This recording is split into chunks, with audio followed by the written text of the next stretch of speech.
What's going on, guys? It's Brandon back here again, and welcome to another BFR. This one's coming out a bit later than I wanted. I just actually finished watching the game less than an hour ago.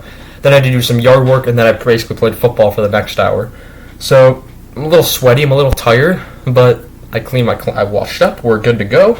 And we have Game 4 versus the Detroit Red Wings, and it was played at 7 p.m. on October 21st. It was the home opener, and there were festivities to start, such as the player announcement stuff. They have a new slogan that's called Ready to Work. Like, they had one goal when they were trying to win the Cup for the first time. And then McCabe came off IR as well, so we basically had a full starting lineup with McCabe in and Philip Ruse out. I finally got his name as Philip, not Christian like I've been saying. I don't know where I came up with Christian from. But if the Hawks are trying to tank, they're failing pretty badly as they go to 500, as now they win 4-3 in overtime. They were down 2-0 and 3-1 during the game. They go to 2-2. They outshot Detroit 29-28. They outhit them 27-13. In faceoffs, they win 34-21. They go 0-3 on the power play. 1-for-5 goes Detroit on the power play. And Mrazek saves 15 out of 18 before an incident happened at the end of the second period, which he had to stop playing. Stalock went 10 for 10. Nedeljkovic saves then 25 out of 29 for Detroit. Let's get right into this. A Kurashev to Dickinson missed early. Tays denied. Hawks were in control early. Dickinson to Lafferty missed. Huge hit on Sider by Entwistle. There was a missed offsides call on Detroit. Tays missed again, and then at 10:34, it's a Detroit deflection goal from the former Blackhawk, Pius Suter, his first of the season from Hag in Lindstrom to make it 1-0. And then at 9:58, it's a Chicago penalty to Tenorti for interference, and Detroit goes to the power play, and they score at 9:27. It's a Detroit power play goal from Dylan Larkin, his second of the year from former Blackhawk Kubalik, and Hronek make it 2-0. So the Hawks are down 2-0 early. McCabe missed the chance then. 8:17, Detroit penalty to Hag for delay of game, which would be killed. There's a small fight, and then at 7:35, it's a Chicago penalty to Domi for hooking, which would be killed. It would be served by Taylor Radish. And there was coincidental penalties to Rasmussen and Domi, and then that would be so Domi and Rasmussen would get the 4-on-4 penalties. So that was during the Hawks' power play. So it's 4-on-4 for a minute 18 seconds, and then the Hawks would kill the rest of it once it went to penalty kill. Dickinson to Jack Johnson was denied, and then in a corner battle, Larkin got hurt. He would return in the late in the second, early third, and let me just fix that because there we go. His head snapped backward, and he was holding his rib as well. The way he hit the ice, it looked pretty painful. You could see he was in a lot of pain. He would come back. Then at 4:54, it's a Detroit penalty to Sundqvist for high sticking, which would be killed. 2:44, Chicago penalty to Caleb Jones for slashing, which would be killed. Early in the second, Radish to Tyler Johnson shut down. Most of Detroit's shots have been coming from the outside. I wrote down at this point they weren't many great chances. They were shooting from pretty wide, and they were getting tips to the net and that sort of thing. Rasmussen and Tyler Johnson had a scrum. There was no penalty. Zadina to Raymond to Cobb to Raymond was denied by Mrazek. And then on an Athanasiou breakaway, he's pulled down by Hronek, and it's a Chicago. So Chicago gets a penalty shot. And on that penalty shot, it's a Chicago penalty shot goal from Andreas Athanasiou, his first of the season, made to make it 2-1. It's obviously unassisted. A 5-hole snipe, and the Hawks are back in the game. It wouldn't last long, though, as Athanasiou would be stopped, but at 8:42, it's a Detroit deflection goal from his second point of the game and former Blackhawk, Dominic Kubalik, his second of the year, I should say. And it's you know who it's from? Former Blackhawk, Oli Mata. All three former Blackhawks on this team, they got scored points tonight, and the one forward who is a former Red Wing, and Athanasiou scored a goal, and Mrazek, who's played in Detroit to start his career, left the game.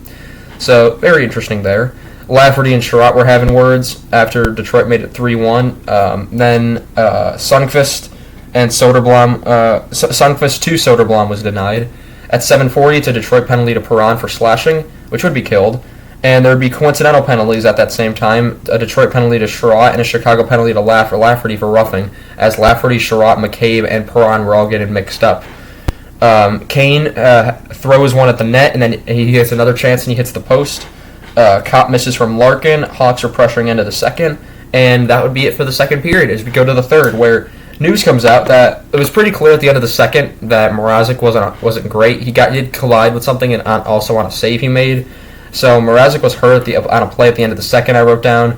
So the E-bug was activated, also known as the emergency goaltender. was activated. So Stalock starts the third, and the emergency goaltender got ready. We do not know who that is. Ernie had a breakaway that was stopped.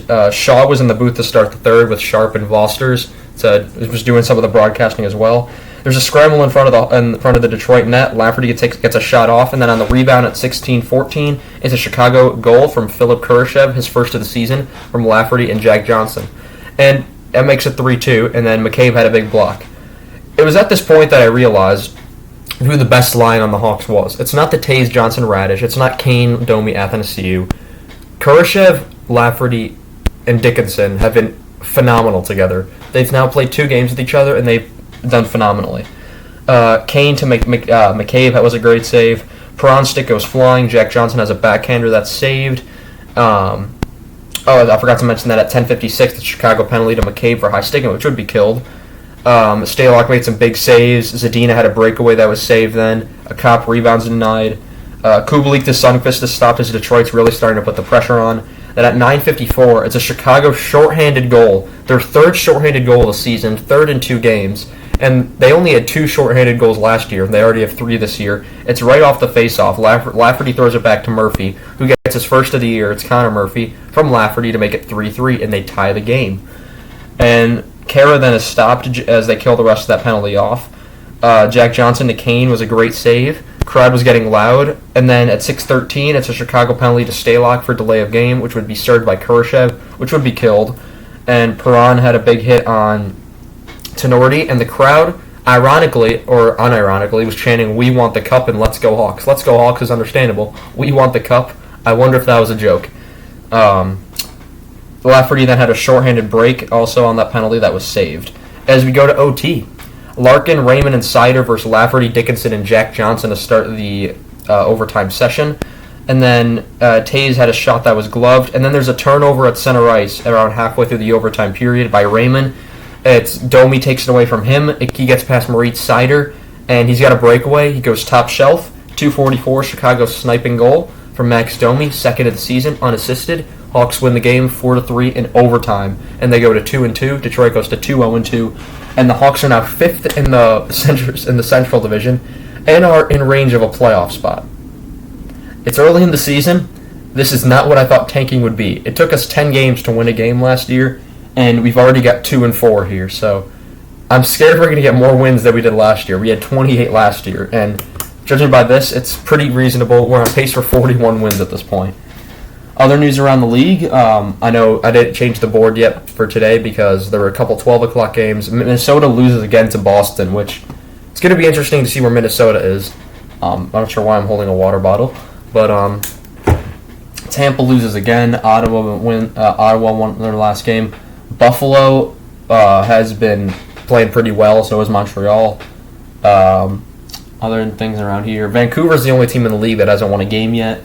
Edmonton, there's been a lot of goalies having slow starts. Cal Peterson in L.A., Thatcher Demko in Vancouver, Jeremy Swayman in Boston. The good thing they have Linus Ullmark, Jack Campbell in Edmonton, Kaapo Kakinen in San Jose. There's a bunch of goalies. Jacob Markstrom in Calgary, Philip Grubauer in Seattle. A lot of the goalies are out of the Pacific Division, as you can see. But, yeah, that's really all I have for you guys in this one. As we see, the East just continue to seemingly dominate the West. We'll see how this turns out. I'm probably going to do a video tomorrow if I get a chance on comparing the 2 reverse retro jerseys after that 50-minute marathon that I posted. Was it yesterday? No, I think it was 2 days ago. Yeah, it was 2 days ago. And then we'll compare those then.